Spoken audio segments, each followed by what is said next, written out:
Okay guys, rain, sleet, or snow, I am back with another crypto video. This first post here is from Decrypt, and it reads, SEC launches probe into Coinbase over alleged securities listing. We all saw this coming. We all knew that there was I was just talking about this just like the other day. Now it's starting, the more things play out, the more it's starting to feel like that they were using Ethereum and Coinbase as the okie doke for the SEC. We're using them as the okie doke to try to get in and really just take full control of this whole industry.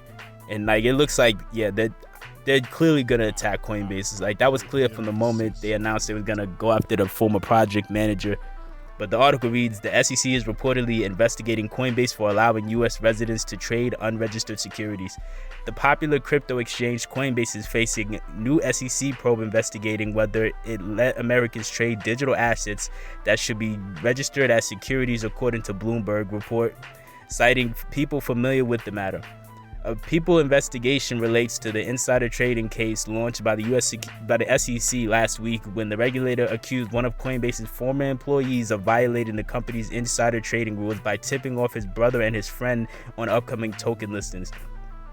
Although the SEC didn't allege any wrongdoing by Coinbase at the time, the agency said it determined that 9 tokens traded by individuals accused of insider trading contained hallmarks of the definition of security. Of those 9 digital assets mentioned by the SEC, 7 are currently listed at Coinbase.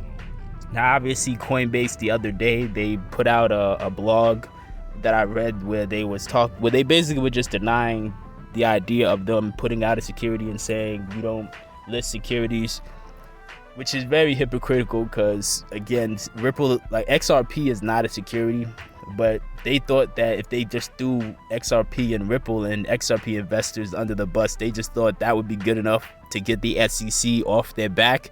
And clearly, it's looking like that wasn't the case at all. It didn't work. Next story here is a post that reads, CFTC announces new tech innovation office to oversee crypto.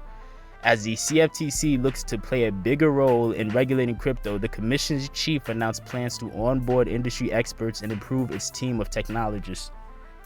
The regulator, which could soon be responsible for more of the U.S.'s crypto oversight, is beefing up its technology team, the agency's chief said on Monday. The CFTC, which stands to gain greater authority over digital assets under the proposal of a bipartisan congressional bill, is setting up a new office of technology innovation. We are past the incubator stage, and digital assets and decentralized technologies have outgrown their sandboxes, said CFTC Chief Rostin Benham of the decision while speaking at a Brookings Institution event yesterday. I'm reading extremely fast. I'm sitting in this car and it's like 98 degrees.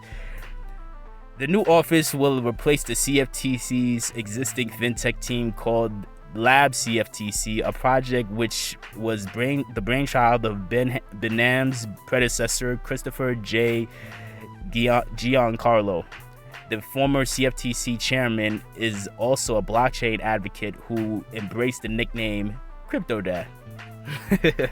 I forgot about that. I forgot people gave him that nickname. So I'm gonna actually leave it right there.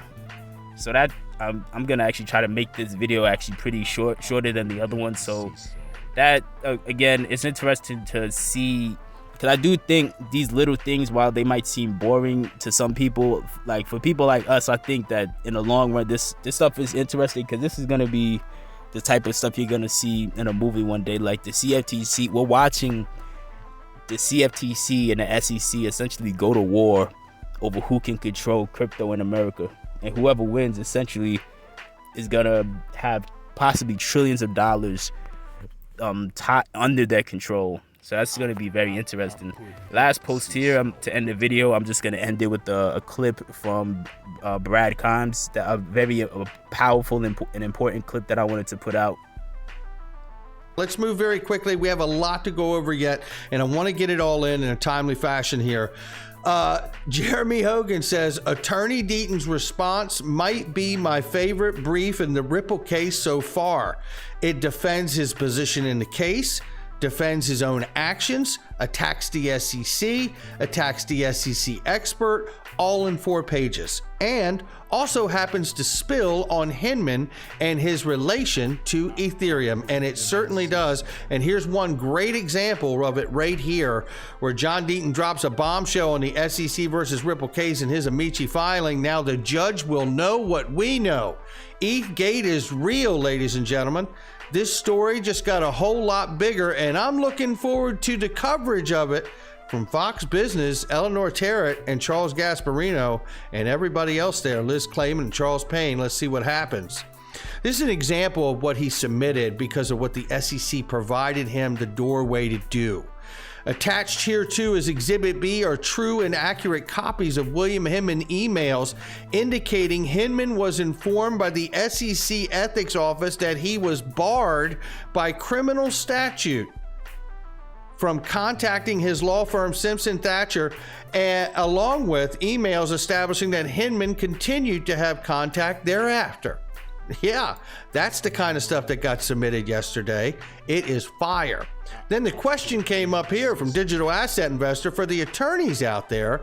What legal obligation does a federal judge have when they come across criminal conduct in the course of a case?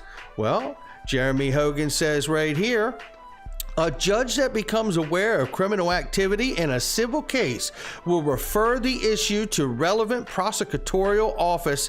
I've seen it done before. How about that one? Thank you to Mr. Hogan and DAI for that.